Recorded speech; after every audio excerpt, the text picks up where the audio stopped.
ආයුෂ්බෝව හැමෝටම ආයුබෝවන් ශ්‍රී ලංකා. ඉතින් අශේන් සේනාරත්න ගැන හුඟක් අය කතා කරන වෙලේ අශේන් කියන්නේ වැඩෙක්. අශේන් කියන්නේ සෝෂල් මීඩියා ලංකාවේ ඉන්න ඕනම චරිතයක්. අපි අශේන් ගැන විශ්වාස කරා. අශේන් මේ දේ කරන දේ ගැන ගොඩාක් අපි Facebook කරා කතා කරලා කිව්වා හුඟක් අයට මැසේජ් කරා කෝල් කරලා මේව දෙයක් අශේන් කරනවා. එයාට හැමෝම එකතු වෙන්න පුළුවන් හෙල්ප් එකක් දෙන්න කියලා. ඉතින් දැන් මේ දේ හැම දෙයක්ම වශයෙන් වීඩියෝ කරනවානේ. අපිට මේ ප්‍රශ්නේ මොකක්ද උනේ ගම් වතුරෙන් ආපදාවේ ඉන්න මිනිස්සුන්ට ඒ මොහොතේ ඒ වෙලාවේ අත්‍යවශ්‍ය දේවල් නැතු මේ අත්‍යවශ්‍ය වෙලාවේ මොනාරි ගෙනල්ලා දෙන්න. ඒකනේ ජීනේන්ඩි.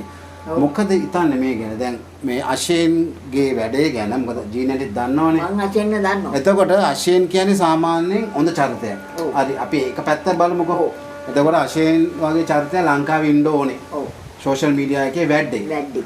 නමුත් දැන් මේ වෙලාවේ අශේන් ලෝක වටේ ගිහිල්ලා එනකන් අර මිනිස්සු ඉන්නද? එතකොට ඒක අපි කියමුකෝ පොත්පත් තවත් ඕනේ. දැන් මේ ගැන මොකද හිතන්නේ ජීනේන්ඩි? නෑ මේකයි නේ අද. දවාගේ ෆෑන් බේස් එකක් ඉන්නවනේ අශේන්ට උදව් කරපො. ඉතින් මේකයි. අශේන් අනවශ්‍ය වැඩ කරනෝනේ අශේන් විලාවකට අනවශ්‍ය වැඩ කර. දැන් වාර බිකක් ඇරගෙන. මොකද්ද කරේ? දැන් බික ඔක්කොම වැහිලානේ. ඔක්කොම වැහිලා. මොකටද ඔය වගේ සට කපටිකම් කරන්නේ? හොඳ චරිතයක් වුණත් වා වීහිම්මනේ වාට මඩ ගහගන්නේ. නෑ බිකනම් ජීනට අපිට කියන්න පුළුවන් එයාගේ මොකක් හරි එයාගේ පෞද්ගලික හේතුවක් මත මේ මැනේජ්මන්ට් එකේ මොකක් හරි කතන්දරයක් කියලා. දැන් මේ අවස්ථාවේදී මේකේදී ඒවා මැනේජ් කරනවා නම් මම කියන්නේ ඒක මිනිස්සු රැවට්ටුවා කියලාද කියන්නේ? රැවට්ටුවා නෙවෙයි ලංකාවම හතර වටේම ගියාකින් බික හැමතැනම. ඉතින් දැන් ඒකත් නෑනේ. මේ අවශ්‍ය වෙලාවේදී අචෙන් ওই ජරා වැඩ කරන්න එපා. මොකද දන්නවද? මේ වෙලාවේ තමා හරිම අවශ්‍ය වෙලාව මිනිසුන්ට. දන්නවද? පොත්පත් නැහැ, ඛණ්ඩ නැහැ. සමහර උන්ට ලැබිලත් නැහැ බඩු. ඉතින් ওই කට්ටියත් ඉඳගෙන මේවා කරා. ඒ වුණත් අශෙන් කියන්නේ ජීනන්ටි කන්ටේනර්ස් මේක වෙලා තියෙන මේම සමහර. හතරක් කිව්වට මම හිතන්නේ මේමයි. දැන් කන්ටේනර් අපි ගම අඩි 40 කන්ටේනර් කියලා. අඩි 40 කන්ටේනර් එකේ සම්පූර්ණම බඩු වෙන්න නොහෙන්න පුළුවන්. අනිත් බඩුත් එක්ක. නමුත් මේ කාගෝ ආයතනයේත් ඒගොල්ලොනුත් කියන ඒගොල්ලන් මිස්ටේක් හදන්දර මැනේජ්මන්ට්. නමුත් ඊට වඩා හොඳට මේක මේ හොඳටම කරේ බලන් ගියාම ත්‍රිපෝස සුදේශ් නේද? සුදේශ් අපි දැක්කනේ බෑහලා වැඩ කරා. ඒ මිනිහ දැන් වතුර ඕන මනුස්සයට ඒ වෙලේ වතුර කියලා දෙනවා. බඩගින්නේ නේ. බඩගින්නේ ඉන්න මිනිහට ඒ වෙලාවට බත් පැකට් එක හම්බුනා. ඉතින් එහෙම නෙවෙයි. අශේන් ෂෝක් එකට ගියේ මිනිස්සෙක් කරාද? ඉතින් අශේන් ඔයා ගෙනාපු යන් දේවල් තියෙනවා නම් ඒවා බෙදන්න. යටිමඩි ගහන්න එපා. මිනිසුන්ට දෙන්න ඒවා.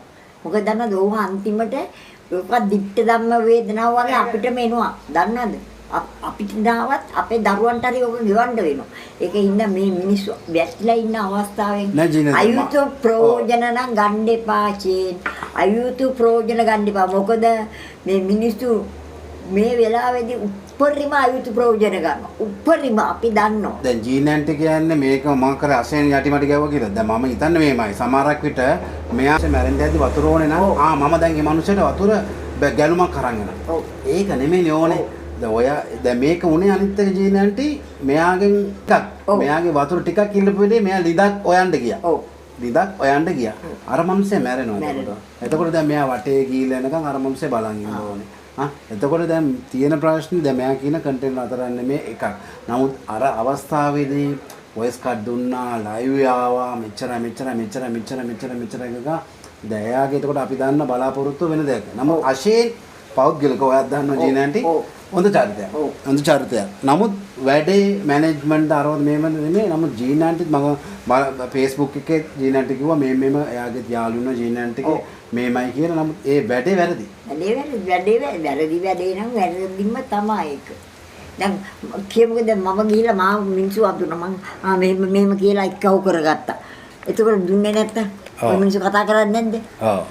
ජීනන්ටි දැන් ওই රංජන් රාමනායක ආවා. අපේ ගෙවල් ගාවට ඇවිල්ලා ගියා පිට අවුරුද්දේ ඡන්දෙ ඉල්ලුවා. ඔව්. ඒතකොට වතුර ගල්ලා ජීනන්ටි යාළුවා. ඔව්. යාළුවානේ? ඔව්. ඊට පස්සේ මේ හුද්ද බඩු පාසල් දුන්නේ මේ මුරු කියන්නේ මේ කිරියෙම කිලෝ එකේ පැකට්. දැන් රාජු කතා කරන්නේ නෑ මේ කතා කරනවා මාත් එක්ක. මගේ බැනුත් අහන්න. බැනුත් බැන්නා. ඔව්. ඒ වුණාට කවදාකවත් දැන් බලන්නකො ජීනල් දැන් මෙයා සම්මානිකුත් ගත්ත අර කොල්ල. කවුද? සුදේශ්. සම්මානිකුත් ගත්තා. වැඩේ කරා, මිනිසුන්ට උදව් කරා, සම්මානිකුත් ගත්තා. උනද ආශයෙන් අපි බලාපොරොත්තු වෙන චරිතෙ නෙමෙයි. නෙවෙයි. අන්තිමට මේ යාගේ ඇඟිච්ච චරිතයක් තියෙනවා. ඕක දැන් එළියට ආවේ මෙඩිට් ආවේ. ආශයෙන් ඔයා මොනවා හරි මේව වැඩක් කරනවා නම් ඒක හරියට කරන්න නම කැත කරගන්න එපා. අසිච්ච බඩු ඒ අවශ්‍ය මිනිසුන්ට බෙදන්න. හරි. ඇත්ත වශයෙන්ම අවශ්‍යම මිනිසුන්ට බෙදන්න. අනවශ්‍ය මිනිසුන්ට බෙදන්න එපා. ගිලම් නිකන් වාගේ නම ක්ලියර් කරගන්න. තේරෙනවද? නැත්තම් ඉතින් අපරාධ නිකන් හොඳ නම යන එක විතරයි වෙන්නේ. අවශ්‍ය මිනිසුන්ට දෙන්න ඔය එකව කරපු බඩු. මොකද ප්‍රවෘත්ති වලට හිටන් පෙන්නනවනේ. ප්‍රවෘත්ති වලට පෙන්නනවා YouTube එකේ යනවා. මොනවද උනේ කියලා. ඉතින් මිනිස්සු අපි ගැන සෙවිල්ලු. අපි ගැන සෙවිල්ලෙන් මිනිස්සු. දන්නවද? ඒක හොඳට හිතන්න. අපි ගැන මිනිස්සු සෙවිල්ලෙන් ඉන්න බව. ඒක තමයි මම අම්බරට වුණත් කියන්නේ අම්බර චුට්ටක් වා යටතේ ඉන්න මිනිස්සු ගැන බලන්න. ඔයාගේ නම තමයි කැත වෙන්නේ, උන්ගේ කැත වෙන්නේ. උන්ගේ කැත වෙන්නේ නෑ. ඒකින්ද ඔයත් අන්‍යයචේ. ඔයාට මං පුතෙක් වගේ කියන්නේ කරුණා කරලා ඒ බඩු ගත්තා නම් බඩු ගෙනාවනේ. ඒ ලැබෙන්න ඕන මිනිසුන්ට ලැබෙන්න සලස්සන්න.